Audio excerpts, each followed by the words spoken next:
छोटे से गांव सुखपुर में, जहां आधुनिकता अभी तक पूरी तरह से नहीं पहुंची थी, वहां एक 16 वर्षीय लड़की राधा अपने माता पिता के साथ रहती थी। राधा का सपना था कि वह बड़ी होकर एक वैज्ञानिक बने और ब्रह्मांड के रहस्यों को सुलझाए।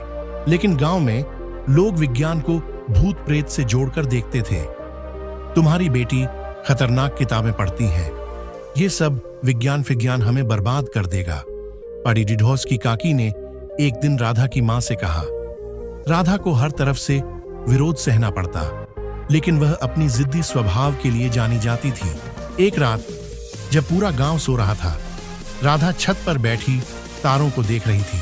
तभी उसे जंगल की तरफ से एक अजीब सी चमक दिखाई दी। क्या ये कोई उल्का है या कुछ और? उसने सोचा। वह तुरंत अपनी किताब और टॉर्च लेकर जंगल की तरफ चल पड़ी। अंधेरे में उसे अजीब आवाजें सुनाई देने लगीं, लेकिन वह रुकी नहीं। तभी अचानक एक रहस्यमय पत्थर पर उसकी नजर पड़ी, जो नीले रंग की हल्की रोशनी बिखेर रहा था। उसने पत्थर को उठाते ही महसूस किया कि जैसे उसके हाथ में बिजली सी दौड़ गई हो। अगले दिन गांव में हलचल मच गई। राधा रात भर कहां थी? लोग एक दूसरे से सवाल कर रहे थे, लेकिन राधा अपने कमरे में बैठी उस पत्थर को देख रही थी। जैसे ही उसने पत्थर को छुआ, उसके दिमाग में अजीब चित्र उभरने लगे।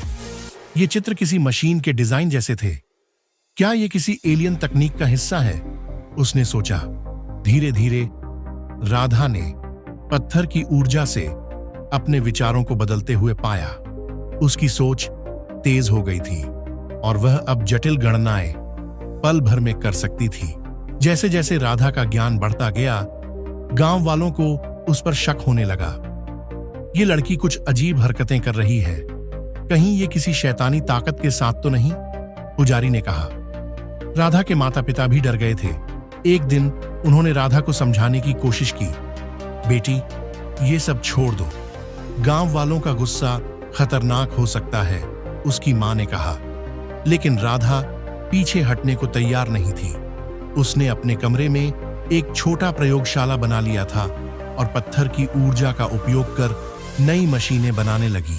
कुछ हफ्तों बाद गांव में एक बड़ा तूफान आया। इस तूफान ने आधे गांव को तबाह कर दिया, लेकिन राधा की बनाई मशीन ने पत्थर की ऊर्जा से एक डिफेंस फील्ड बनाई, जिसने लोगों को बचा लिया। गांव वाले हैरान रह गए। अब सबकी नजरें राधा पर थीं। तुमने ये कैसे किया? सरपंच ने पूछा। राधा ने उन्हें पत्थर और उसके पीछे छिपे विज्ञान के बारे में समझाया। धीरे धीरे गांव वालों ने राधा के काम को समझा और उसकी मदद करनी शुरू की। वह पत्थर की ऊर्जा से ऐसी मशीन बना रही थी जो खेती में मदद कर सके और पानी की समस्या हल कर सके। कुछ सालों बाद सुखपुर एक मिसाल बन गया।